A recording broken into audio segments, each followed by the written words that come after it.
help this video go viral. I'm sure I'm gonna get some hate messages after this. Frankly, I don't care because this could save someone's life. I'm a nurse practitioner. I am licensed and certified. I am not on the front lines. I have a friend in New York City who's on the front lines. And for her safety, she cannot come out and say these things. So I am her voice.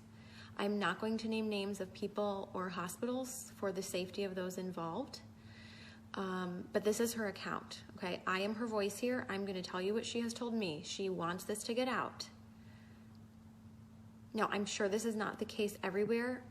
I'm confident. I have friends that are in other places. They're on the front lines, they're in ICU, and it's not like this everywhere. But in New York City right now, in some of the hospitals, this is what is going on. People are sick, but they don't have to stay sick. They are killing them. They are not helping them. She used the word murder, coming from a nurse who went to New York City expecting to help. Patients are left to rot and die. Her words. She has never seen so much neglect. No one cares. They are cold and they don't care anymore. It's the blind leading the blind. Now, a couple of weeks ago, I was on with some nurse friends of mine and we were discussing different medications that could be used to potentially help people. Doctors who were reporting around the country that they were using a combination of medications that were helping people. People were not dying when they were on these medications. They were getting better. Those medications are not being used in hospitals in New York City. What is happening is that they're putting people on nasal cannula. If they require more than 6 liters of nasal cannula, they get intubated, they go on the vent, or they get trached if there's not enough vents. They don't get high flow, no non-rebreather, no non-invasive ventilation, no CPAP, no BiPAP. They're on a closed system, the ventilator, versus a CPAP or a BiPAP for fear that it will spread the virus. Which, by the way, I know a nurse in Florida who was fired for exposing that about CPAP and BiPAP and patients being put on the ventilator, like straight away to the ventilator, to be on a closed system. The patients don't know any better. They don't have family with them. There is no one there with them to advocate for them. So they are scared and they give consent.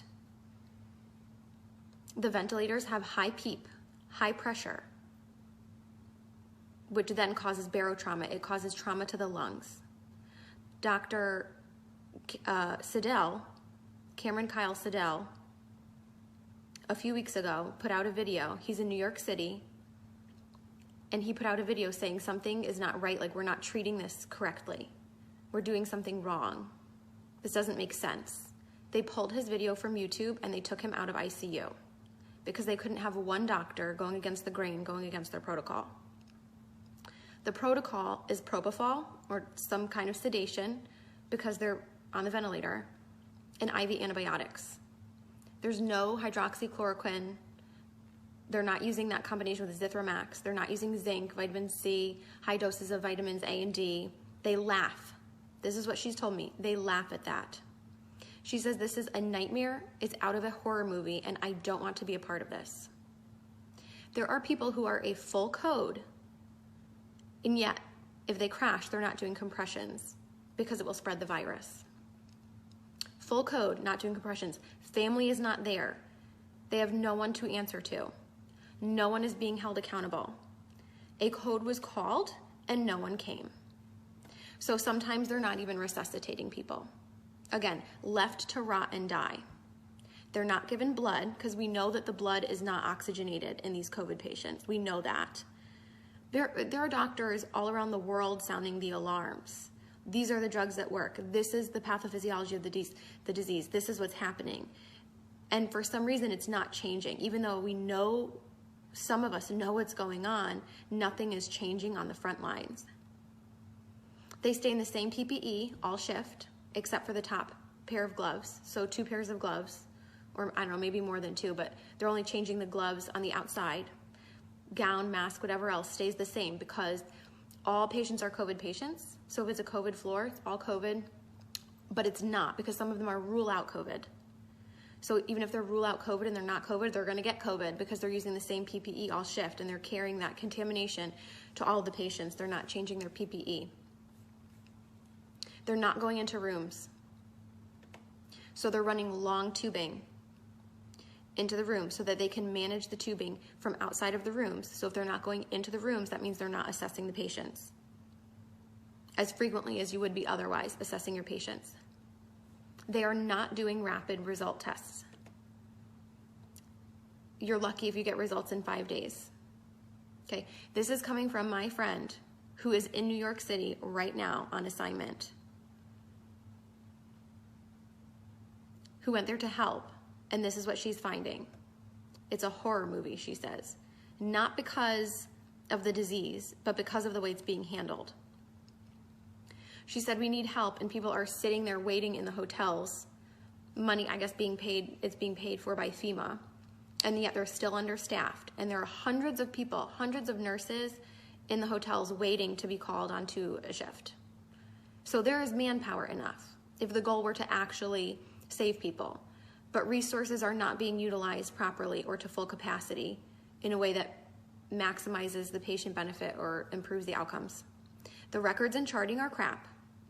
And now some of these hospitals in New York City are probably crappy on a good day. So you add in the fear of COVID and the fear of the whole pandemic and forget it. So if you're in a crappy hospital with crappy nurses, let's face it, all of us nurses have worked with crappy nurses before who don't care. So now you add in this, forget it. And they're having people do things that they can't do. So maybe things that they're not proficient in. So maybe a nurse who's not familiar or comfortable with using a ventilator. And it's that figure it out mentality. Figure it out. These patients are critical and they're crashing, figure it out. So nurses are being celebrated as heroes, right? We see how like the fire trucks and the police are like lining up and practically having these parades and celebrating them as heroes. And don't get me wrong, I'm sure in some parts of the country and other ICUs, I have friends that are working on the front lines in ICU and they are good nurses.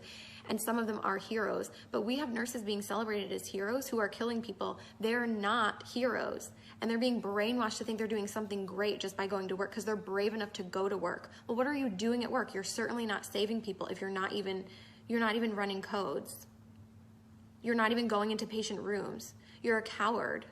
You're hurting people. You're killing them. You're contributing to the problem. I know I'm going to get hate mail for this, and that's fine, because people are dying who don't have to die. Again, there's no family there, so no one's being held accountable. And once these people get intubated, they're being scared into giving consent to be intubated, and then for a lot of them, it's over. And there's nobody going to be held accountable. And there's nobody looking out for them. They are completely by themselves. There's like a total lack of critical thinking. It's out the window. And people are scared to speak up. And one person alone isn't going to change the overall culture of a hospital or a system or a city. Like I said, Dr. Cameron Kyle Seidel's video was pulled from YouTube. And he was pulled from the ICU for sounding the alarm and going against the grain. So people are sounding the alarm. It's just not changing anything, apparently. So what can you do? Buck the system. I'm really fortunate I don't have any family in New York City that I personally have to worry about. If there are people that you are worried about, or maybe it's not even New York City, maybe you're in another city that's being really hard hit and you're just hearing really bad things coming out of that city, buck the system. Something is wrong in the system. So go against the grain. Request records immediately. Records, transcripts, immediately. If there's a medication that you want your loved one to be given, report it as an at-home medication and demand that it be continued. That's just a tip from inside the system. If you want a medication to be given, you've got to report that it's an at-home medication and that you demand that it be continued. Your loved one is not going to have you in there advocating for them once they go in. You're not allowed in. The only reports that we're able to get of what's going on are coming from the inside, and people are afraid to speak out. People have lost their jobs. Do not give consent for intubation if you don't want to be intubated or your loved one to be intubated. Demand non-invasive or less invasive ventilation methods. As soon as you give that consent, you might not come out of it. Now, in some cases, it might be appropriate.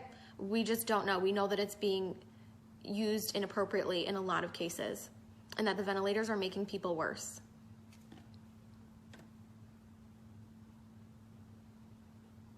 Please share this video, make it go viral. People need to know this. This is the truth of what's going on from my nurse friend who's in New York City right now on assignment. This is murder, she says. People are being murdered and no one cares. Horrible care.